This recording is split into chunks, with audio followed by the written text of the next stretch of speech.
할텐서울 복음방송 주안의 하나 3부 방송으로 이어집니다.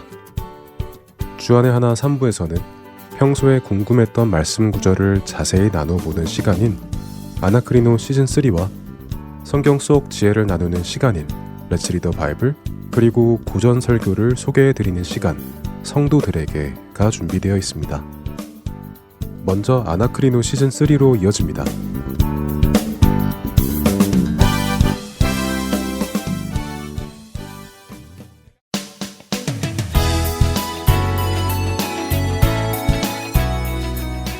애청자 여러분 안녕하세요. 여러분과 함께 성경 말씀을 상고해보는 시간입니다. 아나크리노 진행의 민경은입니다. 네, 여러분 안녕하세요. 강승규입니다. 아나크리노, 지난 시간에는 창세기 14장에 나오는 멜기세덱을 상고해보았습니다.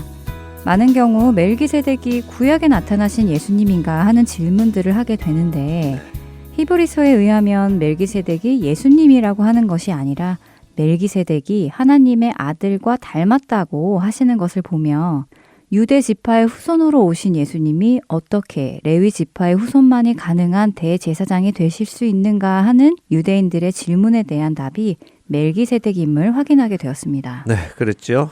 아직 이스라엘에게 율법이 주어지기도 한참 전인, 또 그들의 시조인 아브라함이 이삭을 낳기도 전에 멜기세덱이라는 지극히 높으신 하나님의 대제사장이 있었던 것처럼 하나님은 하나님을 섬기는 대제사장을 지정하셨고, 예수님은 바로 그런 멜기세덱과 같이 하나님께 택함 받은 대제사장이지 혈통으로 난 레위 제사장이 아니시다라는 것을 히브리서 기자는 설명을 해주셨고요. 바로 그 대제사장 예수님으로 인하여 우리 모두가 죄사함을 받았다 하는 것을 정리했습니다. 네, 그러니까 멜기세덱이라는 존재 자체에 집중하는 것보다 멜기세덱이 가지고 있는 의미에 집중하는 것이 옳다는 것이죠. 네. 잘 정리되셨으리라 믿습니다. 이제 오늘 상고할 본문을 나누겠습니다. 지난 시간 끝에 나누어 드렸는데요. 고린도전서 5장 5절에 이런 자를 사탄에게 내주었으니 이는 육신은 멸하고 영은 주 예수의 날에 구원을 받게 하려 함이라 라는 말씀이 있는데, 이 의미가 무엇인지 알고 싶습니다 라는 질문이었어요. 네, 그래서 먼저 고린도전서 5장 전체를 읽어보시고 사도 바울이 지금 누구에게 이 말씀을 하고 있는지, 왜 그런 말을 하고 있는지, 그 목적은 무엇인지 상고해 보시라고 말씀드렸습니다. 다들 해보셨으리라고 생각하면서요, 우리가 함께 상고해 보죠. 먼저 고린도전서 5장을 펴시고 1절을 한번 읽어보죠. 네, 고린도전서 5장 1절입니다. 너희 중에 심지어 음행이 있다 함을 들으니 그런 음행은 이방인 중에서도 없는 것이라. 누가 그 아버지 아내를 취하였다 하는도다. 아휴, 고린도 교회 안에 음행이 있었는데 네. 그 음행의 수준이 세상보다 더 심한 수준이었다고 말씀하시네요. 아버지의 아내를 취한 아들이 고린도 교회 안에 있었다는 말씀이죠? 예, 맞습니다. 정말 부끄러운 사건이죠. 네. 하나님의 백성이 아닌 세상 사람들에게서도 쉽게 일어나지 않는 일인데, 그런 부끄러운 일이 교회 안에 일어난 것입니다. 물론 이 사건은 친어머니와 근친상간을 했다는 말은 아닙니다. 아버지의 아내라는 표현에서 아버지의 새로운 아내, 그러니까 아들에게는 새어머니, 계모를 의미하겠죠. 그러나 계모라고 해서 괜찮은 것은 아니죠. 계모와 동침을 했다는 것은요, 한 여인을 두고 아버지와 아들이 잠자리를 한다는 너무도 비상식적이고 죄악된 행위입니다. 이 소식을 들은 바울은 아주 충격에 빠졌죠. 왜 충격에 빠졌을까요? 먼저는 이런 부끄러운 일이 교회 안에 일어났다는 것이고요. 둘째로는 2절에 있습니다. 2절을 한번 읽어주시죠. 네, 고린도전서 5장 2절입니다. 그리하고도 너희가 오히려 교만하여져서 어찌하여 통한이 여기지 아니하고 그 일 행한 자를 너희 중에서 쫓아내지 아니하였느냐. 네. 고린도 교회가 이 일을 두고 애통해하지 않았다는 것이군요. 그렇습니다. 사도 바울이 두 번째로 충격을 받은 것이 교회 안에 이런 부끄러운 일이 일어났는데도 교회가 그것을 두고 통한이 여기지 않았다 하는 것입니다. 통한이 여기다라는 말의 헬라어 원어는요, 펜데오라는 말인데요. 이것은 죽은 자로 인해 애통해하는 것을 의미합니다. 사랑하는 누군가가 죽었을 때처럼 슬퍼해야 하는 일인데 그렇지 않았다는 말이군요. 맞습니다. 이 말씀은요, 단순히 강조적인 표현만은 아닙니다. 사실 인간은 죄로 인해 죽는 것이잖아요. 네. 죄는 사람으로 죽음에 이르게 합니다. 죄의 삭은 사망이니까요. 지금 고린도 교회 안에 일어난 이 죄는 그 사람으로 하여금 죽음에 이르게 하는 죄입니다. 그렇죠? 그렇죠. 예, 그렇기에 교회 안에 이런 죄가 드러나면 성도들은 어떻게 해야 한다는 것입니까? 사랑하는 그 성도가 죽음에 이르는 것처럼 애통해해야 한다는 말씀이네요. 그렇습니다. 지금 우리에게 중요한 것은 성도가 죄를 지으면 용서받을 수 있느냐 없느냐 하는 문제도 아니고요. 어떤 죄는 용서받고 어떤 죄는 용서받지 못하느냐 그것을 논하는 것도 아닙니다. 죄라는 것 자체가 인간에게 죽음을 가지고 들어왔다는 그 사실을 우리가 기억해야 합니다. 문제는 지금 고린도 교회 성도들이 그 죄의 심각성을 잊어버렸다는 것이죠. 자, 사도 바울에 의하면 고린도 교회는 이렇게 음행을 저지른 성도에게 어떻게 했어야 했습니까? 2절에 의하면 그 죄에 대해서 통한이 여기며 그 음행을 저지른 자를 교회 공동체 안에서 쫓아냈어야 하는 것으로 말씀하시는 것 같아요. 네, 맞습니다. 교회라는 공동체는 성도들의 모임입니다. 성도란 거룩한 자들이죠. 그러니까 네. 거룩한 자들의 모임입니다. 그 거룩한 자들의 모임 안에 거룩하지 않은 행동을 한 사람이 들어왔다면 성경적인 해결 방법은 그 성도를 공동체 안에서 일단은 내쫓는 것입니다.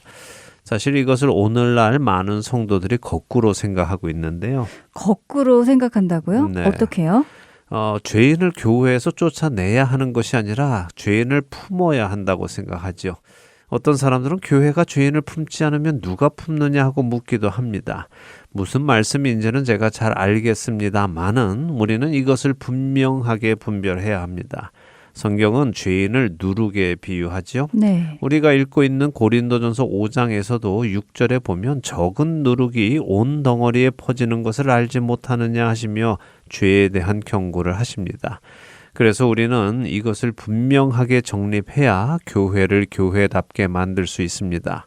교회는 분명 자신이 죄인임을 깨달은 사람들이 죄에서 구원받기 위해 예수 그리스도 앞으로 나아온 사람들이 모이는 곳입니다. 맞습니다. 죄인이 오는 곳 맞습니다. 그런데 그렇게 교회 안에 들어와서 교회 공동체를 구성하는 성도가 되었는데 죄를 지으면서도 그 죄에 대해 통한이 여기지 않고 죄를 죄로 여기지 않고 계속해서 죄를 짓는다면 그 사람을 누룩처럼 마치 전염병 환자처럼 생각해야 하는 것입니다. 자, 간단하게 생각해 보지요. 코로나가 처음 발생했을 때 교회 안에 코로나 환자가 오면 어떻게 대응했습니까? 일단 집으로 돌아가서 2주간 격리하라고 했었죠. 그동안은 다른 사람들과 아무 접촉도 하지 말고요. 맞습니다. 그때 어떤 한 사람이라도 아니 교회가 코로나 환자를 안 받아주면 어떻게 합니까? 교회라면 받아줘야죠. 들어오라고 하십시오. 함께 예배해드리게 해주십시오라고 한 사람이 있습니까? 아니요. 그런 이야기는 못 들어보았는데요. 그건 너무 비상식적인 일이잖아요. 전염이 되는 병을 가진 사람이 공동체 안에 들어왔다면 일단은 그 병이 나을 때까지 혹은 전염병이 없어질 때까지 격리를 시키는 것이 맞죠. 네, 우리는 육체의 전염병은 그렇게 해야 한다는 것에 다 동의합니다. 그것이 당연하다고 생각하죠. 네. 그런데 영혼의 병, 이 죄악에 대해서는 그렇게 생각하지 않습니다. 이것이 문제지요. 성경은 죄를 전염병처럼 취급하십니다. 그래서 누룩이 온 덩어리에 퍼지게 되니 누룩을 빨리 제거하라고 가르치시죠. 교회 안에 죄인이 생겨나면 교회는 즉시 그 사람을 다른 사람들과 격리시켜야 됩니다. 그런데 거기서 멈추는 것이 아니죠. 그 다음에는 우리가 전염병 환자들을 전문 의사들이 투입되어 치료하는 것처럼 죄인 역시 전문 사역자들이 투입되어서 그 사람이 자기 죄를 인정하고 회개하고 돌이켜 나오도록 도움을 주어야 하는 것입니다. 정말 그렇게 생각하니까 조금 이해하기가 쉽네요. 정말 육신의 병이 든 사람들을 치료하는 것과 똑같은 과정을 거쳐야 하는 것이군요. 네, 자, 사도 바울이 하시는 말씀은 바로 그것입니다. 이런 자를 교회 공동체 안에서 쫓아내야 한다는 것입니다. 그런데 고린도 교회가 그 일을 하지 않았죠. 그들은 그런 죄인들을 교회 안에 받아주는 것이 좋은 것이라고 생각했고 자신들의 신앙이 그 정도로 아량이 넓다고까지 생각한 것 같습니다. 그래서 바울은 그들이 교만해졌다고 2절에 말씀하시죠. 세상에는 많은 종류의 사람들이 있지만요. 성경적인 관점으로 볼 때 성경에는 딱 두 종류의 사람이 있습니다. 어떤 종류의 사람일까요? 구원받은 자와 구원받지 못한 자? 이렇게 두 종류로 나눌 수 있겠죠. 네. 다른 말로는 빛에 속한 자와 어둠에 속한 자. 네, 여기 고린도전서 5장의 표현으로 보면 주님께 속한 자와 사탄에게 속한 자라고도 할 수 있고요. 그럼 5절에서 사탄에게 이런 자를 내주었다는 것은 다른 표현으로는 교회 밖으로 내쫓았다는 말로 이해할 수 있네요. 맞습니다. 사도 바울은 3절에 이미 자신은 이런 음행을 저지른 자에 대해 판단을 내렸다라고 하시죠. 네. 여기 판단하였다라는 말이 헬라어로 크리노, 우리 프로그램 아나크리노의 제목에 나오는 단어입니다. 자, 구별하다, 분별하다, 판단하다 하는 말이죠. 그러니까 사도 바울은 교회 안에서 이렇게 죄를 저지른 자를 향해 자신은 이미 판결을 내렸다는 것입니다. 그 판결이 어떤 판결입니까? 4절과 5절의 말씀이지요. 지금 사도 바울이 비록 몸으로는 고린도 교회에 없지만 그의 영이, 다시 말해 그의 마음이 교회의 지도자들과 함께 있어서 예수 그리스도의 이름으로 이런 판결을 내렸는데 그 판결은 이 음행한 사람을 사탄에게 내어주는 것, 다시 말해 교회 공동체에서 제명하는 것으로 판결했다는 것입니다. 그러니까 성도를 사탄에게 직접적으로 건네준다는 그런 의미보다는 성경적인 관점에서 세상에는 두 종류의 사람밖에 없으니까 주님께 속하지 않으면 사탄에게 속한 것이니까 교회에서 출교되면 그것이 곧 사탄에게 내어주는 것과 같은 표현이네요. 맞습니다. 그러나 다분히 사도 바울은 어떤 목적을 가지고 그렇게 과격하게 말씀을 하고 계시겠죠. 그 목적은 어떤 목적이겠습니까? 아마도 죄를 그렇게 설렁설렁 다루어서는 안 된다는 경각심을 불어 넣어주려고 하시는 것 같네요. 그렇죠. 죄를 그냥 대충 용서하고 넘어가자 하는 자세로 대해서는 안 된다는 것입니다. 이것은 영적인 전쟁이고 사느냐 죽느냐 하는 아주 중대한 것이기 때문에 성도들이 또 교회의 지도자들이 그것을 깨닫고 죄를 중히 다루며 교회를 깨끗하게 지켜내야 함을 강조하기 위해서 이런 표현을 사용한 것이죠. 그리고 중요한 것이 있죠. 그것은 이렇게 사탄에게 내어주는 이유가 무엇이냐 하는 것입니다. 그 성도가 그렇게 사탄에게 가서 죽도록 하는 것이 목적일까요? 하나님께서 우리가 죄를 지을 때마다 그 죄에 대한 결과로 고난과 어려움을 허락하신다면 그 이유가 무엇입니까? 너희 녀석 죄 지었지 벌 받아라 하는 것이 하나님의 뜻입니까? 아니죠. 하나님은 악인이 죽는 것도 기뻐하지 않으시는 분이니 죽으라고 고난을 주시는 것이 아니라 돌이켜 사는 것을 기뻐하는 분이시기에 돌이키라고 어려움을 주시는 것이죠. 맞습니다. 하나님은 에스겔서 33장 11절에 하나님은 악인이 죽는 것을 기뻐하지 않으시고 악인이 그의 길에서 돌이켜 사는 것을 기뻐하신다고 하셨습니다. 네. 사도 바울 역시 범죄한 성도를 교회 밖으로 출교하는 이유는 그가 사탄에게로 가서 죽으라고 하는 것이 아니라 그렇게 교회 밖으로 출교됨으로써 자신이 행한 일이 어떤 결과를 가지고 오는지, 자신이 육신을 따라 행한 것이 얼마나 큰 죄인지를 깨닫게 하는 것이 목적이고, 그렇게 깨달은 자가 돌이켜 구원으로 돌아오게 하는 것이 목적인 것입니다. 하나님의 이유와 같네요. 그럼요. 이것은 바울만의 이야기가 아니라 우리도 동일하게 가져야 하는 가치관입니다. 네, 그런데 사탄에게 내주었으니 이는 육신을 멸하고 라고 5절에서 말씀하시는데 네. 육신은 멸하고 라는 이 말은 어떤 의미일까요? 이 말씀이 좀 혼란을 야기하는 것 같아요. 육신은 멸하고 영은 구원을 받게 한다라는 말씀이요. 네, 충분히 그럴 수 있죠. 육신은 멸하는데 또 영은 구원을 받는다. 자칫 육신이 멸망함으로 영혼이 구원을 받는 조건처럼 오해될 수도 있기 때문에 더 그런데요. 이 말씀의 의도를 명확하게 이해할 수는 없지만 이렇게 교회 밖으로 출교된 사람이 겪게 되는 고통을 의미한다고 볼 수 있을 것 같습니다.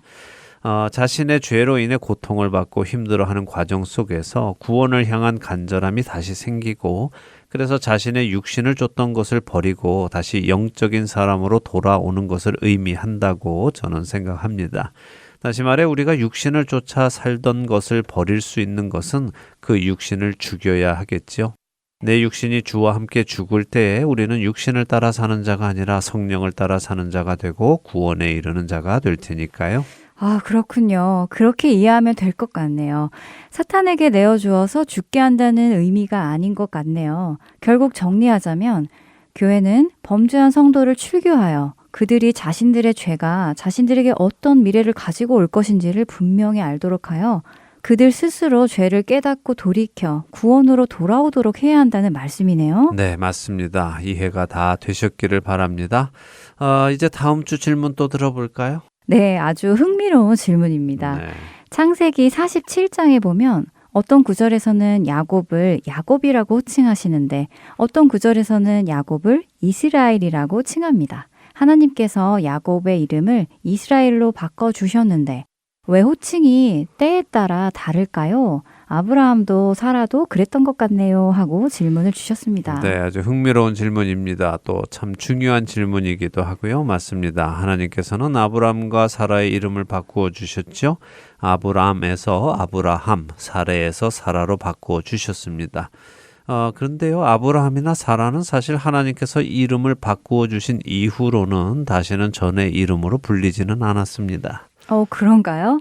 그럼 야곱만 야곱으로 불리기도 하고 이스라엘로 불리기도 했었나요? 네, 그런데 그런 사람이 신약에도 또 하나 있죠. 우리가 잘 아는 예수님의 오른팔 베드로입니다.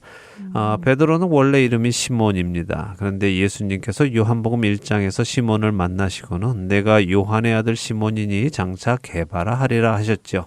게바는 베드로의 아람어입니다. 베드로는 헬라어 이름이고요. 자, 참고로 시몬은 히브리어 이름입니다. 근데 베드로도 언제는 시몬이라 부르시기도 하고 언제는 베드로라고 부르시기도 합니다. 왜 그러셨을까요? 한번 상고해 보시기 바랍니다. 창세기 46장에서 48장까지 읽어보시면서 왜 어떤 때는 야곱이라고 또 어떤 때는 이스라엘이라고 칭하는지 그 이유를 찾으실 수 있는지 한번 상고해 보시고요. 다음 시간에 나누어 보도록 하겠습니다. 네, 베드로도 한번 찾아보면 좋겠네요. 흥미로운 상고의 시간이 될 것 같습니다. 아나크리노, 오늘은 고린도전서 5장에 나타난 사탄에게 성도를 내어준다는 표현에 대해 상고해 보았습니다. 교회가 성도를 치리하는 과정과 그 의미를 말씀해 주시는 표현으로 이해했습니다. 다음 한 주간도 성경을 가까이 하시며 말씀을 상고하시는 우리 모두 되기 바라며 아나크리노 마칩니다. 네, 다음 주에 다시 뵙겠습니다. 안녕히 계십시오. 안녕히 계세요.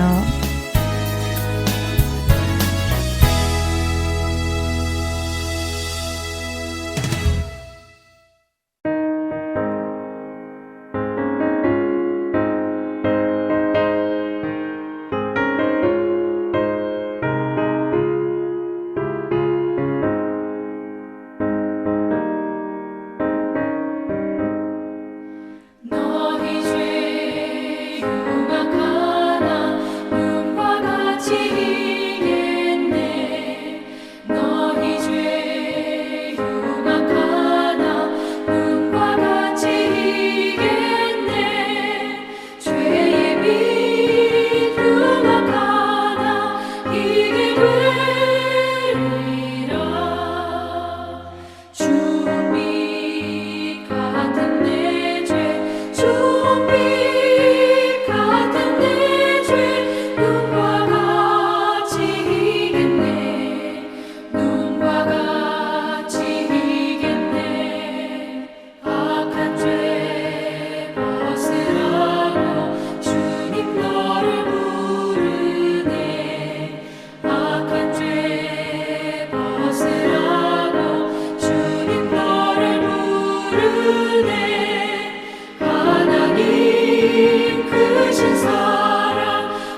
계속해서 함께 성경을 읽고 성경 속 지혜를 나누는 시간인 Let's Read the Bible로 이어집니다.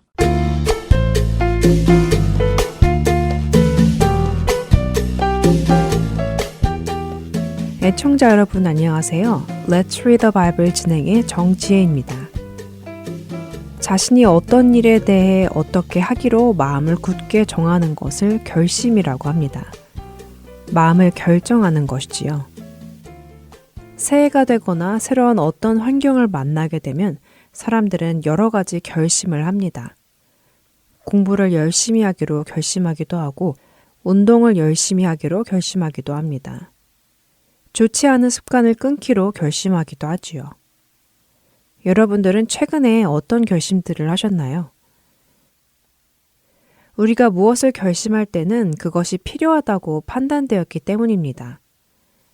내가 하던 것을 하지 않는 것이 좋겠다고 생각되기에 하지 않기로 결심하고 내가 하지 않던 것을 하는 것이 좋겠다고 생각되기에 이제는 하기로 결심하지요. 그렇기에 결심은 적어도 내가 옳다고 생각하는 것을 하겠다고 결정하는 것입니다. 다윗은 시편 57편에서 어떤 결심을 합니다. 그가 결심을 했다는 것은 그렇게 하는 것이 좋은 일이라고 생각했기 때문이겠지요. 다윗은 무엇을 결심했을까요? 시편 57편은 다윗이 사울을 피하여 굴에 숨어 있을 때의 지은 시로 알려져 있습니다. 누군가 나를 죽이려고 찾아다니기에 피해야 하는 상황. 그 누군가가 한 나라의 왕이기에 그 다급함과 위급함은 더할 것입니다.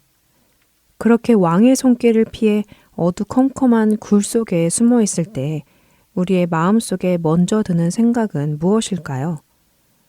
아마도 자신의 처지가 너무도 힘들고 처량하고 두렵고 무서워서 낙심하지 않을까요? 다윗도 그랬던 것 같습니다. 그는 하나님께 은혜를 베풀어 주시라고 간구하지요. 그는 지존하신 하나님을 찾으며 자신을 살려달라고, 자신을 구원해달라고 외칩니다. 자신은 사자처럼 사나운 사람들 사이에서 다급하고 위험한 중에 있으며 창과 화살과 날카로운 칼 같은 그들의 위협 앞에 노출되어 있음을 하소연하지요. 그들이 다윗을 잡으려고 그물을 준비하고 웅덩이를 팠다며 하나님께 도움을 구합니다. 그리고는 다윗은 아주 중요한 결심을 합니다. 시편 57편 7절의 말씀입니다. 하나님이여 내 마음이 확정되었고 내 마음이 확정되었사오니 내가 노래하고 내가 찬송하리이다. 그렇습니다.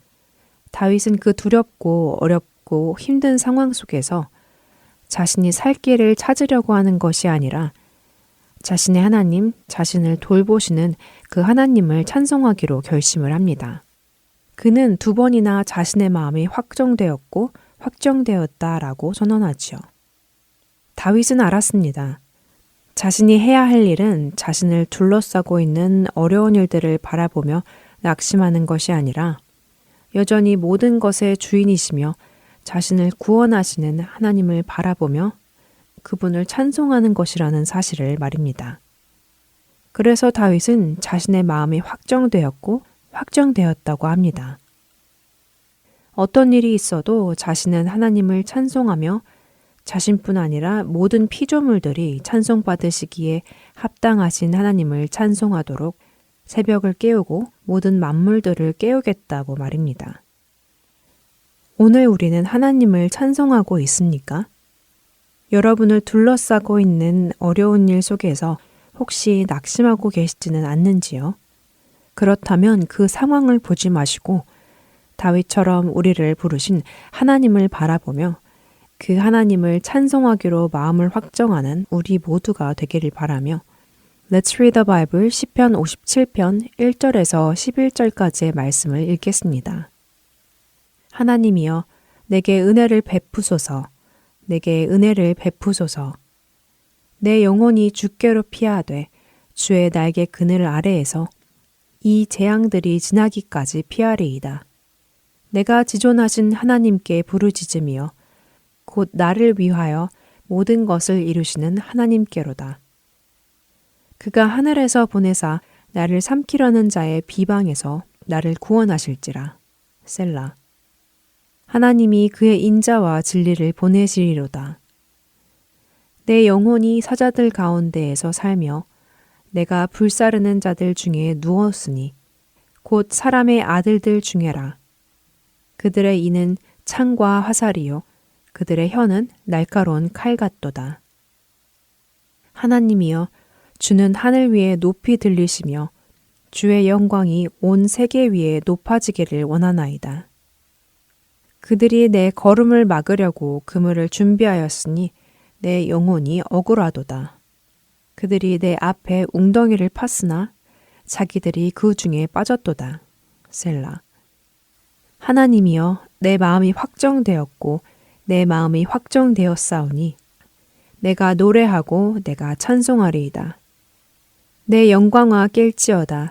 비파야 수금아 깰지어다. 내가 새벽을 깨우리로다. 주여 내가 만민 중에서 주께 감사하오며 뭇 나라 중에서 주를 찬송하리이다.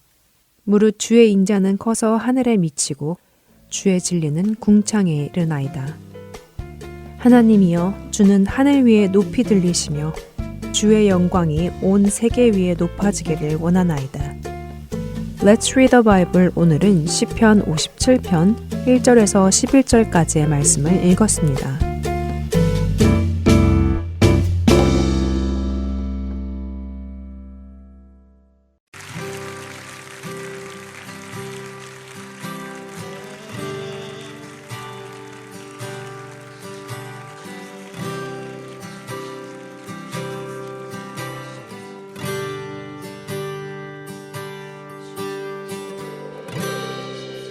모든 상황 속에서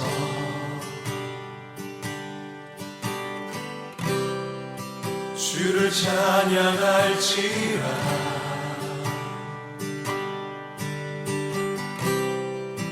주는 너의 큰 상급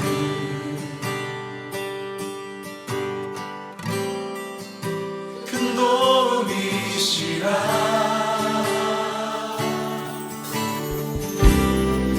주의 얼굴 구할 때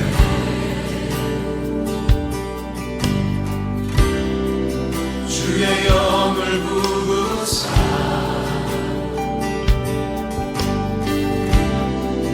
크신 사랑 안에서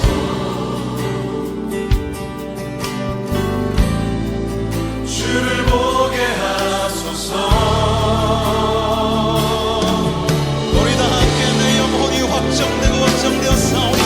내 영혼이 확정되고 확정되었사오니 믿음에 눈들어 주를 바라봅니다.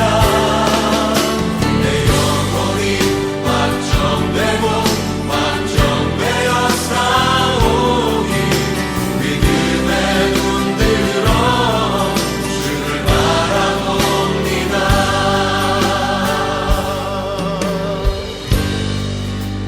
모든 상황 속에서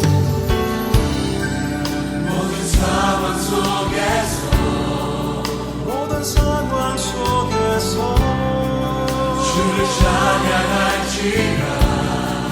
주를 찬양할지라. 주는 너의 큰 상급 주는 너의 큰 상급 큰 도움이시라. 주의 얼굴 구할 때에 주의 얼굴 구할 때 주의 얼굴 구할 때 주의 영을 부으사 주의 영을 부으사 크신 사랑 안에서 크신 사랑 안에서 주를 보게 하소서.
오늘의 성경 단어 겸손. 나는 마음이 온유하고 겸손하니 나의 멍에를 메고 내게 배우라. 마태복음 11장 29절입니다. 성경 속의 겸손과 일반적으로 쓰이는 겸손의 의미는 차이가 있습니다. 먼저 국어사전에 나오는 겸손은 남을 존중하고 자기를 낮추는 태도라고 정의합니다. 자신을 자랑하지 않고 낮추며 상대를 무시하지 않고 존중하는 모습을 우리는 겸손하다고 표현합니다. 그렇다면 성경의 겸손은 어떤 모습일까요? 성경사전은 겸손을 하나님 앞에서 자신의 죄를 자각하여 자긍하는 마음을 버리고 낮은 데 처하는 마음가짐이라고 정의합니다. 조금 더 풀어서 표현하자면 의로우신 하나님 앞에서 죄인인 자신의 모습을 정확히 깨달아 알게 되고 이로 인해 자만할 수 없고 자랑할 수 없음을 철저히 느끼기에 그분의 은혜 앞에 가만히 나아가는 모습이라고 할 수 있겠지요. 그렇다면 성경의 겸손은 어떤 모습일까요? 성경사전은 겸손을 하나님 앞에서 자신의 죄를 자각하여 자긍하는 마음을 버리고 낮은 데 처하는 마음가짐이라고 정의합니다. 조금 더 풀어서 표현하자면 의로우신 하나님 앞에서 죄인인 자신의 모습을 정확히 깨달아 알게 되고 이로 인해 자만할 수 없고 자랑할 수 없음을 철저히 느끼기에 그분의 은혜 앞에 가만히 나아가는 모습이라고 할 수 있겠지요. 이 겸손은 하나님의 은혜 앞으로 나아가는 자가 반드시 가져야 하는 성품입니다. 자신이 죄인인 것을 깨닫지 못하는 사람은 하나님 앞에 나아갈 수 없기 때문이고 예수 그리스도의 대속함을 필요로 하지 않기 때문입니다. 이 겸손에 반대되는 표현은 자랑, 교만, 오만이라고 할 수 있는데요. 성경 곳곳에서 우리는 하나님께서 겸손한 자와 교만한 자를 어떻게 대하시는지 알 수 있습니다. 베드로전서 5장 5절은 하나님은 교만한 자를 대적하시되 겸손한 자들에게는 은혜를 주신다고 하시며 우리에게 겸손할 것을 강조하십니다. 하나님은 겸손한 자를 사랑하시고 교만한 자를 미워하십니다. 그것은 죄인인 우리가 자신이 죄인인 것을 깨닫지 못하고 스스로 의롭다 하는 것은 의로우신 하나님 앞에서 큰 죄이기 때문입니다. 그렇기에 잠언 16장 5절 말씀처럼 하나님께서는 마음이 교만한 자를 미워하시는 것입니다. 자신의 죄를 깨달아 예수 그리스도의 보혈의 공로만을 힘입어 날마다 하나님의 은혜 앞으로 나아가는 겸손한 여러분이 되시기를 소원합니다. 오늘의 성경 단어 여기에서 마치겠습니다. 안녕히 계세요.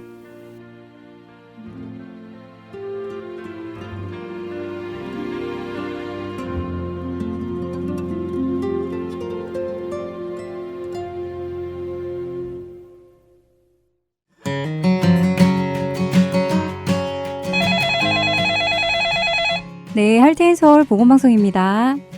안녕하세요. 저는 시카고 청취자 정소망이라고 합니다. 네, 안녕하세요. 어떻게 도와드릴까요?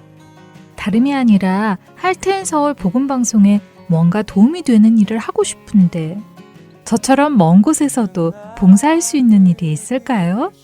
그럼요. 당연히 있지요. 전화 주셔서 감사합니다. CD를 만들기 전에 두 편의 설교를 미리 들어주시는 봉사로 스마트폰으로 들으시면 되기 때문에 장소와 시간에 상관없이 사역에 참여해 주실 수 있습니다. 설교를 듣는 것만으로도 도움이 될 수 있다고요? 네, 물론입니다. 마침 이 사역에 애청자분들의 많은 지원을 받고 있어요. 오, 그렇군요. 그렇다면 지금 바로 시작할 수 있어요. 일주일에 단 두 편의 설교를 들어보시는 것만으로도 방송의 원활한 진행에 큰 도움을 주실 수 있습니다. 이 사역에 동참을 원하시는 분은 할텐서울 복음방송 사무실로 전화를 주시거나 카톡으로 연락을 주세요. 전화번호는 602-866-8999번입니다. 감사합니다. 사랑하는 나의 목자 음성이 나를 언제나 불러주신다.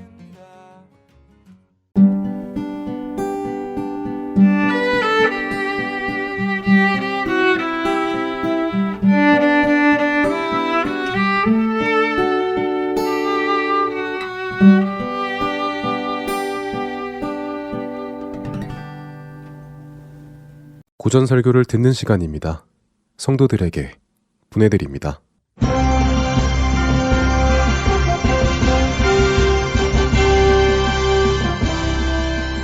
여러분 안녕하세요. 성도들에게 진행의 권혁준입니다. 성도들에게 이 프로그램은 지난 시대의 외국 설교자들의 설교를 여러분께 읽어드리는 시간입니다. 오늘은 1616년에 태어나 1683년에 소천한 존 오웬의 죄 죽이기 중 일부를 읽어드립니다. 정욕의 위험성 그 세 번째는 하나님의 평안과 능력을 앗아가는 위험입니다. 사는 모든 날들 가운데 평안과 능력을 빼앗겨버리는 위험이 있습니다. 하나님과 더불어 화평하고 하나님 앞에 생활 능력을 가지는 것은 은혜 언약의 커다란 약속들의 총체입니다. 이러한 것들 속에서 우리의 영혼이 생명을 유지하는 것입니다. 그런 것들이 제대로 유지되지 못하면 사는 것이 사는 게 아니라 마치 죽은 것과도 같게 됩니다. 우리가 때때로 평안한 중에서 하나님의 얼굴을 보지 못한다면 우리 목숨이 우리에게 무엇이 유익하겠습니까? 우리가 하나님과 동행할 힘을 갖지 못한다면 그것의 결국은 무엇이 되겠습니까? 죽이지 않고 내버려둔 정욕이 사람들의 영혼으로부터 평안과 능력을 틀림없이 빼앗아갈 것입니다. 이런 경우를 다윗의 경우에서 너무나 명백하게 볼 수 있으니 그보다 더 분명한 예를 찾을 필요가 없습니다. 바로 그 때문에 다윗은 내 뼈가 꺾였고 내 영혼이 편치 못하며 내 상처가 크다고 얼마나 자주 호소했습니까? 하나님께서 얼굴을 가리시면 그 영혼에게 무슨 평안이 있겠습니까? 하나님께서 치시면 그에게 무슨 힘이 있겠습니까? 하나님이 그들을 떠나고 하나님의 얼굴을 가리울 것입니다. 그러면 그들의 평안과 힘이 무엇이 되겠습니까?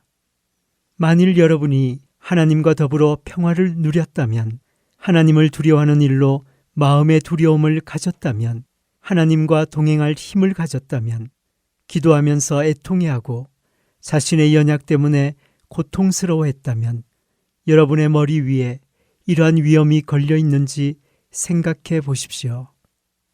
아마 잠시 후면 더 이상 평안함 가운데서 하나님의 얼굴을 볼 수 없을 것입니다.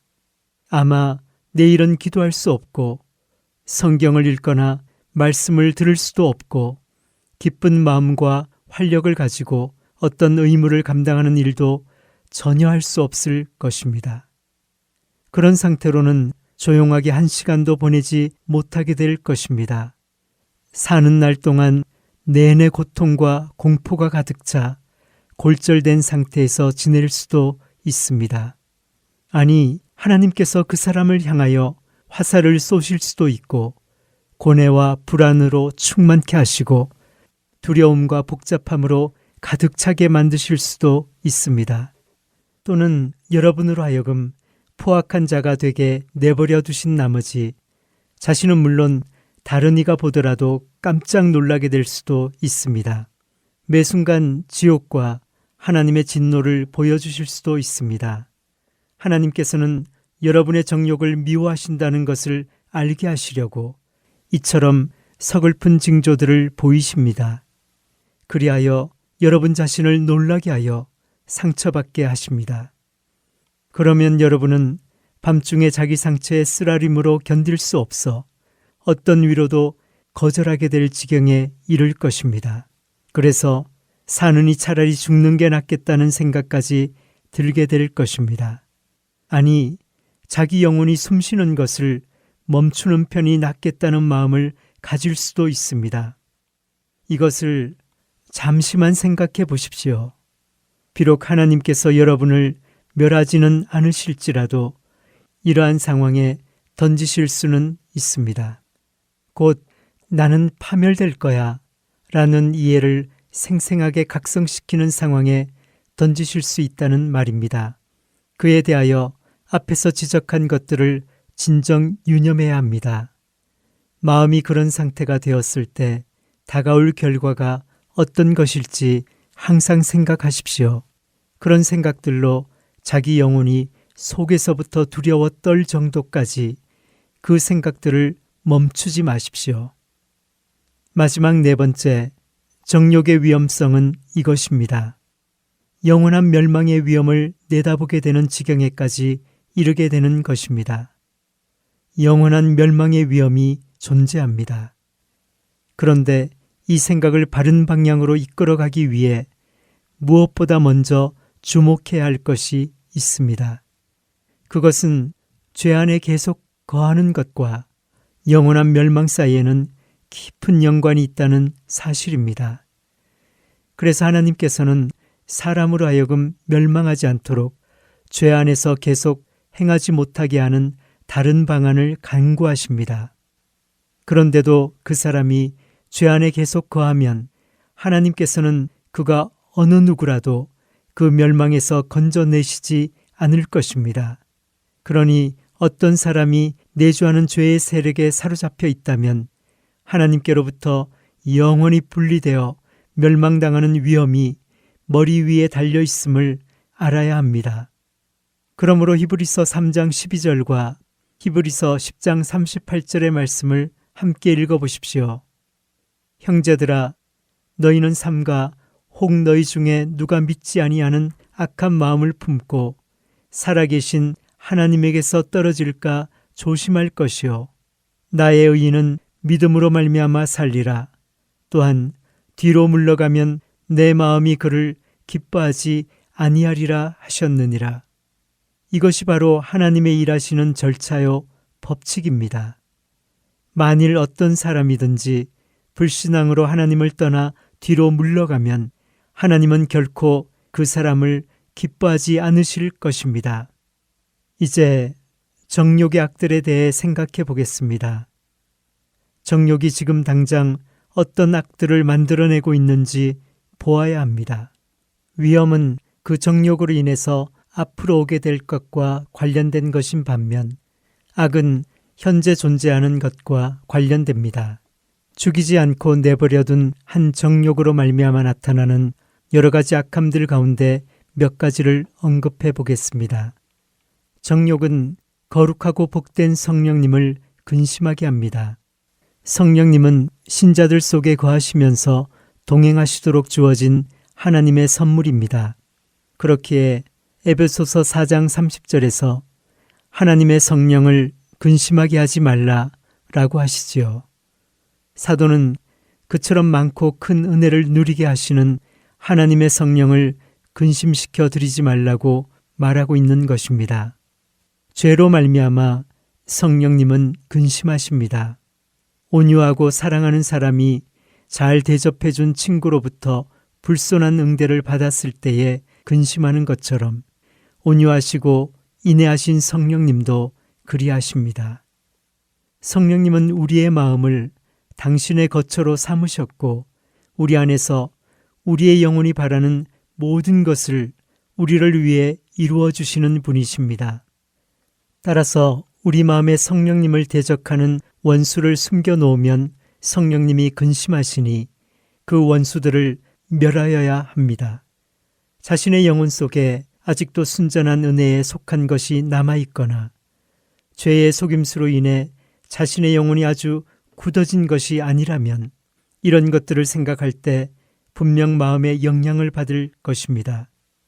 곧 자신이 누구이며 어떠한 사람인지 자기가 근심시켜 드리는 성령님이 누구시며 자신을 위해서 무엇을 하셨고 자신의 영혼을 위해서 무엇을 행하실 것이며 이미 자신 안에서 어떤 일을 하셨는지를 생각해 보십시오.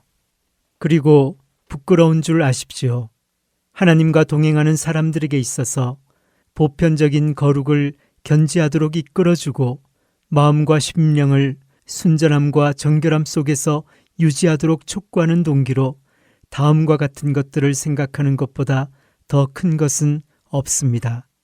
곧 성령님이 자신들을 하나님의 성전으로 삼으사 그들 안에 거하시어 그들로 하여금 하나님께 합당하도록 항상 견지해 주시며 늘 그들이 마음으로 무엇을 즐거워하는지 생각하고 계신다는 사실입니다. 성령님은 당신의 성전이 더럽혀지지 않고 보존될 때에 기뻐하십니다.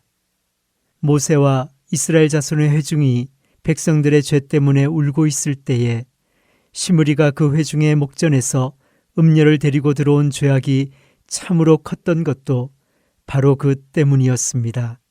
그와 마찬가지로 우리가 믿는 자요 하나님의 성령께서 그분의 장막을 순전하고 거룩하게 보존되도록 살피시며 감찰하시고 계심에도 불구하고 어떤 정욕이 그 마음속에 거하도록 끌어들이거나 내버려 둔다면 이 얼마나 극악무도한 죄이겠습니까? 이 일로 인하여 주 예수 그리스도께서도 다시 상처를 입으십니다. 마음속에서 그리스도의 새로운 피조물도 상처를 입습니다. 나아가 그리스도의 사랑이 묻혀지고 그의 대적이 득세합니다. 죄의 속임수로 인해 그리스도를 버리는 것은 그를 다시 십자가에 못 박는 것이요 그에게 다시 능욕을 퍼붓는 것입니다. 그러니 주님께서 오시어 멸하신 그 죄를 마음에 그냥 숨겨두는 일은 어떤 경우라도 주님을 해하고 근심하게 해드리는 것입니다. 또한 그 일은 어떤 사람의 경우에도 그 당대에 그 사람의 쓸모를 앗아가 버립니다. 그의 모든 일들과 노력에도 불구하고 하나님께로부터 오는 복을 받기가 힘들어집니다. 만일 그 사람이 설교자라면 하나님께서 그 사역에 타격을 입히실 것입니다. 그래서 그 일이 불 속에서 일하는 것과 같게 하시어 어떤 성공이나 명예도 얻지 못하게 하십니다. 비록 하나님을 위해서 그 일을 한다 할지라도 말입니다. 오늘날 세상은 가련하고 말라 비틀어진 것 같은 모양의 신앙 고백자들로 가득 차 있습니다.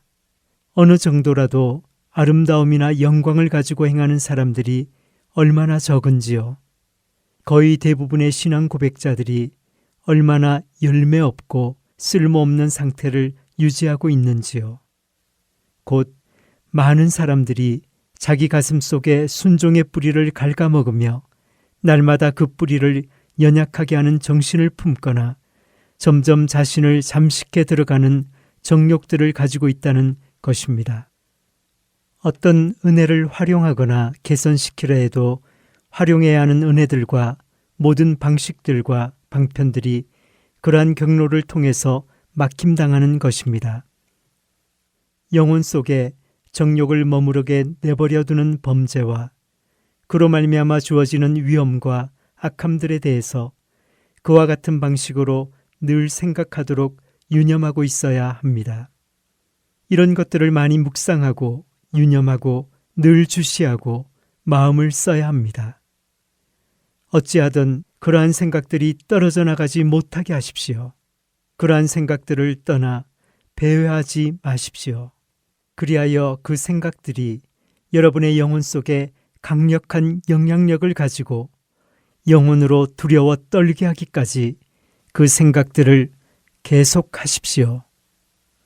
성도들에게 마치겠습니다.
주 예수와 동행하니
산이 거친 들이 초막이나 궁궐이나 내 주 예수 모신 곳이 그 어디나 하늘나라 할렐루야 찬양하세 내 모든 죄 사함받고 주 예수와 동행하니 그 어디나 하늘나라 할렐루야 찬양하세 내 모든 죄 사함받고 주 예수와 동행하니 그 어디나 하늘나라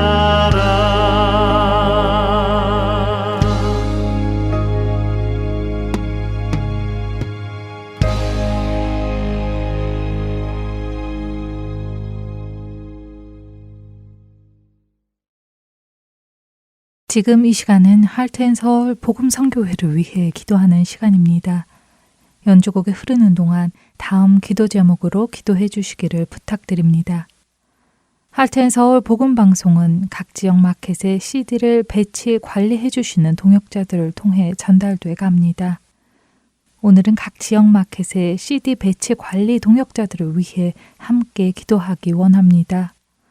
얼굴 한번 뵙지 못했어도 예수 그리스도의 복음을 전하고자 하는 열정으로 매주 정성을 다해 복음방송 CD를 마켓과 식당 등 한인업소에 놓아주고 계시는 분들의 발걸음이 지치지 않도록 기도해 주시고 또한 그렇게 놓인 CD가 필요한 사람들의 눈에 띄일 수 있도록 기도해 주세요.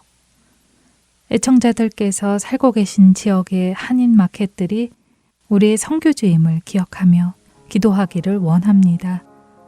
기도하겠습니다.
전능하신 하나님 아버지, 각 지역의 마켓으로 복음을 전달하고 있는 동역자들을 위해 기도합니다.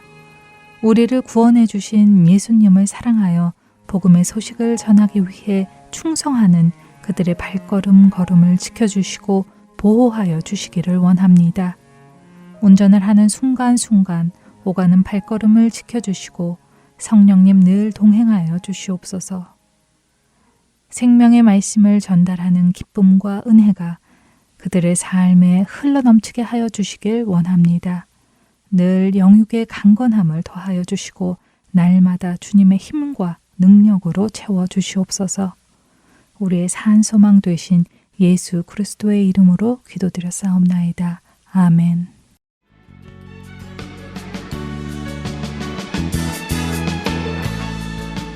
지금까지 주안의 하나 3부 함께 해주셔서 감사드립니다. 계속해서 주안의 하나 4부로 이어집니다. 감사합니다.